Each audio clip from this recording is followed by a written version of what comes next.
Hello दोस्तों, मेरा नाम नितेश सर। आप सबको आईटी टेक्निकल अभिषेक के इस ऑनलाइन लर्निंग प्लेटफॉर्म पे स्वागत करता हूं। तो क्लास 11 के फाइनल एग्जाम को मद्देनजर रखते हुए हम लेके आ गए top most 35 viral MCQ question जो आपके फाइनल एग्जाम के पॉइंट ऑफ व्यू से बहुत इंपॉर्टेंट है। और यहाँ से 5 से 7 क्वेश्चन एकदम फिक्स है। इसीलिए आप लोगों से काइंडली रिक्वेस्ट है कि वीडियो में शुरू से लेकर लास्ट तक बने रहें और अपना 5 से 7 क्वेश्चन को लॉक कर लें। तो चलिए बिना किसी देरी किए वीडियो को स्टार्ट करते हैं। तो वीडियो में आगे बढ़ने से पहले कुछ इंपॉर्टेंट इंस्ट्रक्शन मैं आपको बता दूं कि कंप्यूटर साइंस में टोटल आपका 35 मार्क्स का क्वेश्चन रहेगा। टाइम आपका 1.5 आवर रहेगा। ऑल क्वेश्चन आर कंपल्सरी रहेगा। Total number of question is 35 रहेगा। ईच क्वेश्चन कैरी 1 मार्क्स रहेगा और ईच क्वेश्चन हैव 4 ऑप्शन रहेगा।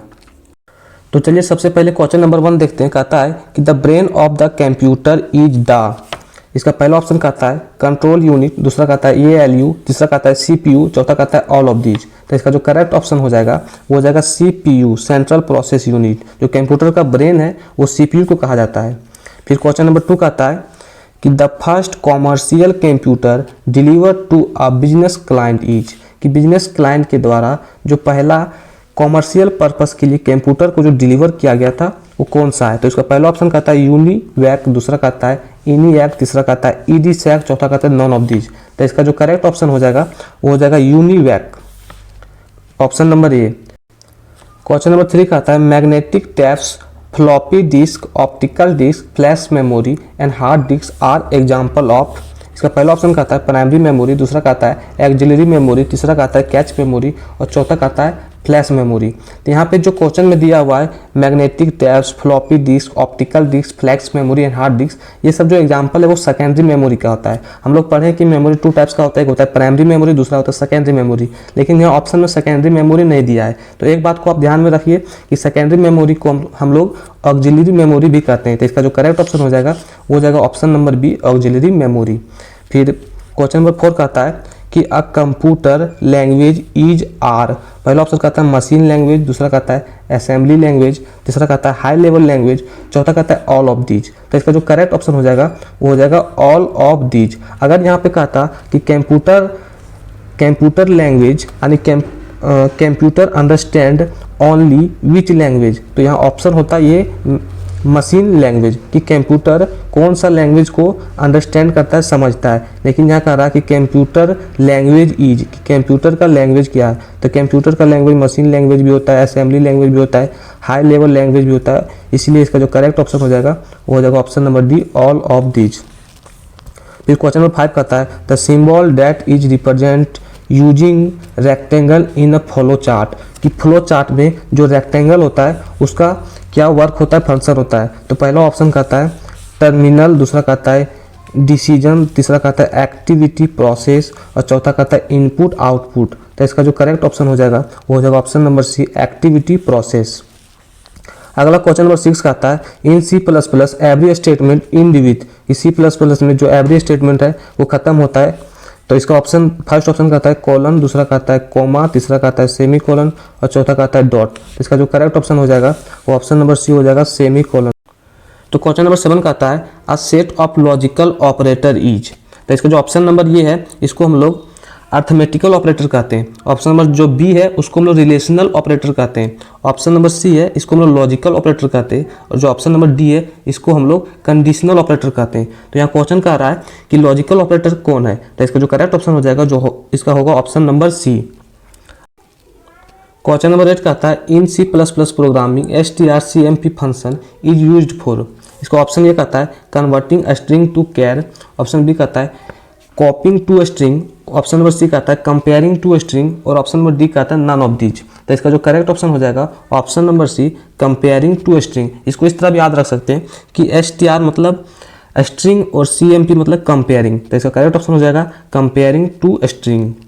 अगला क्वेश्चन नंबर 9 कहता है कि इन C++ programming /a is used for. इसका ऑप्शन ये कहता है फॉर्म फीड, ऑप्शन बी कहता है लाइन ब्रेक, ऑप्शन सी कहता है सेलेक्ट ऑल और ऑप्शन डी कहता है अलार्म। तो इसका जो करेक्ट ऑप्शन हो जाएगा वो हो जाएगा ऑप्शन डी, अलार्म, ये से अलार्म। इस तरह भी याद रख सकते हैं। फिर अगला क्वेश्चन नंबर 10 कहता है कि विच of the following is correct statement. इसमें से कौन सा करेक्ट स्टेटमेंट है। तो ऑप्शन ये कहता है variable name must start with underscore, नहीं ये गलत कर रहा है। ऑप्शन बी कहता है वेरिएबल मस्ट हैव डिजिट, नहीं ये भी गलत कर रहा है। ऑप्शन सी कहता है variable name must have a white space, ये भी गलत कह रहा है। ऑप्शन सी कह रहा है keyword can not a variable name, ये सही कह रहा है कि कीवर्ड जो है वो वेरिएबल नेम नहीं रखता है, तो इसका ऑप्शन जो हो जाएगा option number D correct answer. फिर क्वेश्चन नंबर 11 कहता है which of the following is not a type of variable, इसमें से कौन सा वेरिएबल का प्रकार नहीं है। तो ऑप्शन ये कहता है एक्सटर्न, ये तो वेरिएबल का प्रकार है। बी कहता है रजिस्टर, ये भी है। सी कहता है ग्लोबल, ये भी है। तो इसका जो करेक्ट ऑप्शन हो जाएगा वो जाएगा option number D none of these. अगला क्वेश्चन नंबर 12 कहता है कि 714 in octal is dash in decimal, कि 714 जो है वो ऑक्टल में है, इसको डेसिमल में कन्वर्ट करो, बदलो। तो कैसे बदलते हैं इसको देखिए। सबसे पहले यहाँ पे जो लिखा हुआ है इसको लिख देते हैं 7 1 4, उसके बाद इसको 8 से गुना करेंगे क्योंकि जो ऑक्टल का बेस होता है वो 8 होता है, तो इसको गुना कर देंगे 8 से, इसको भी गुना कर देंगे 8 से और इसको भी गुना कर देंगे 8 से और सबको जोड़ देंगे, इसको भी जोड़ देंगे और इसको भी जोड़ देंगे। और 8 का जो पावर है उसको 0 से स्टार्ट करेंगे, 8 के पावर 0, 8 के पावर 1, 8 के पावर 2 और इसको कैलकुलेट करेंगे तो 7 गुने 8 के पावर 2 यानी 64 प्लस 1 गुने 8 के पावर 1 यानी 8 प्लस 4 गुने 8 के पावर यानी किसी के पावर 0 यानी 1। जब इसको सॉल्व करेंगे तो इसका जो करेक्ट ऑप्शन होगा हो जाएगा ऑप्शन नंबर ए 460।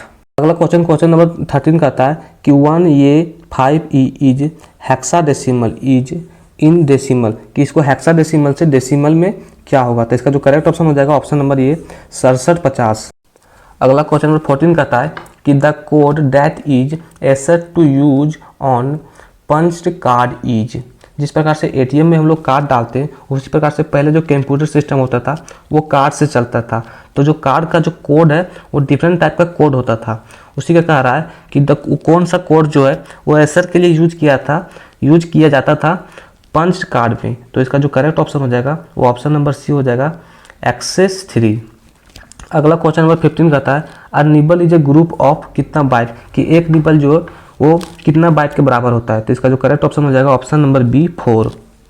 फिर अगला क्वेश्चन नंबर 16 कहता है कि the full form of USB का फुल फॉर्म क्या होता है। ऑप्शन नंबर ए कहता है universal size bus, option B कहता है universal serial bus, option number C कहता है unique size bus, option number D कहता है नन ऑफ दीज। तो इसका जो करेक्ट ऑप्शन हो जाएगा वो हो जाएगा यूनिवर्सल सीरियल बस। अगला क्वेश्चन नंबर 17 कहता है कि PCI stands for peripheral component interconnect, B कहता है पेरिफेरल कंप्यूटर इंटरनेट, सी कहता है processor computer interconnect, option number D कहता है प्रोसेसर केबल इंटरकनेक्ट। तो इसका जो करेक्ट ऑप्शन हो जाएगा option number A peripheral component interconnect. अगला क्वेश्चन नंबर 18 कहता है which memory device is generally made of semiconductor, कि कौन सा मेमोरी डिवाइस जो है वो सेमीकंडक्टर के लिए बनाया जाता है। तो इसका जो करेक्ट ऑप्शन हो जाएगा ऑप्शन नंबर ए रैम। अगला क्वेश्चन कहता है which of the following is design to control the operations of a computer, option number A कहता है एप्लीकेशन सॉफ्टवेयर, बी कहता है सिस्टम सॉफ्टवेयर, सी कहता है यूटिलिटी सॉफ्टवेयर और ऑप्शन नंबर डी कहता है यूजर। तो इसका जो करेक्ट ऑप्शन हो जाएगा option number B system software.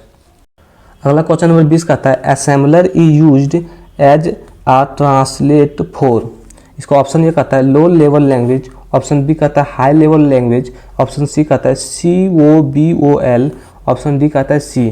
तो इसका जो करेक्ट ऑप्शन हो जाएगा ऑप्शन नंबर ए लो लेवल लैंग्वेज।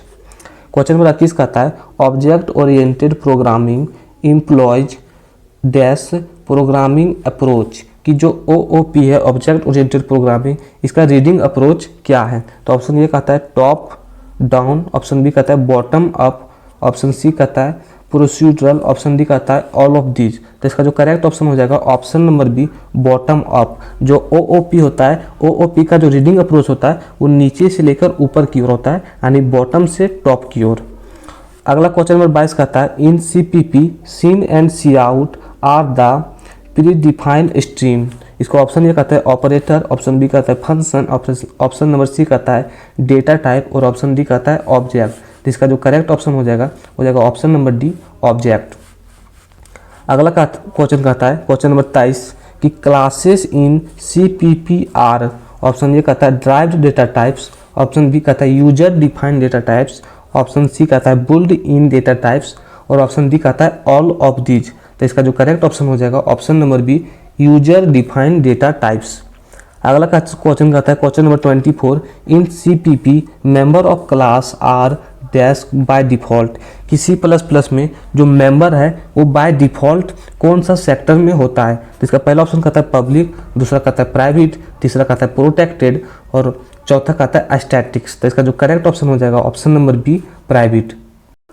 अगला क्वेश्चन नंबर 25 कहता है कि what type of structure is the following. Option A कहता है सीक्वेंस, ऑप्शन बी कहता है केस, ऑप्शन सी कहता है रिपीटेशन, ऑप्शन नंबर डी कहता है प्रोसेस। तो इसका जो करेक्ट ऑप्शन हो जाएगा ऑप्शन नंबर बी, रिपीटेशन। अगला क्वेश्चन कहता है कि the binary system use power of. Binary system जो है वो उसका जो पावर है वो क्या होता है। तो पहला ऑप्शन कहता है 2, ऑप्शन नंबर बी में कहता है 4, ऑप्शन नंबर सी में कहता है 8, ऑप्शन नंबर डी में कहता है 16। तो इसका जो करेक्ट ऑप्शन हो जाएगा ऑप्शन नंबर ए, 2।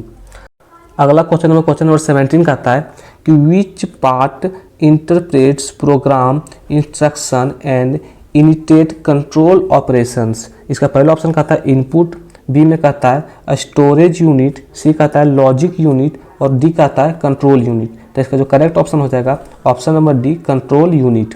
अगला क्वेश्चन कहता है a computer program that converts assembly language to machine language.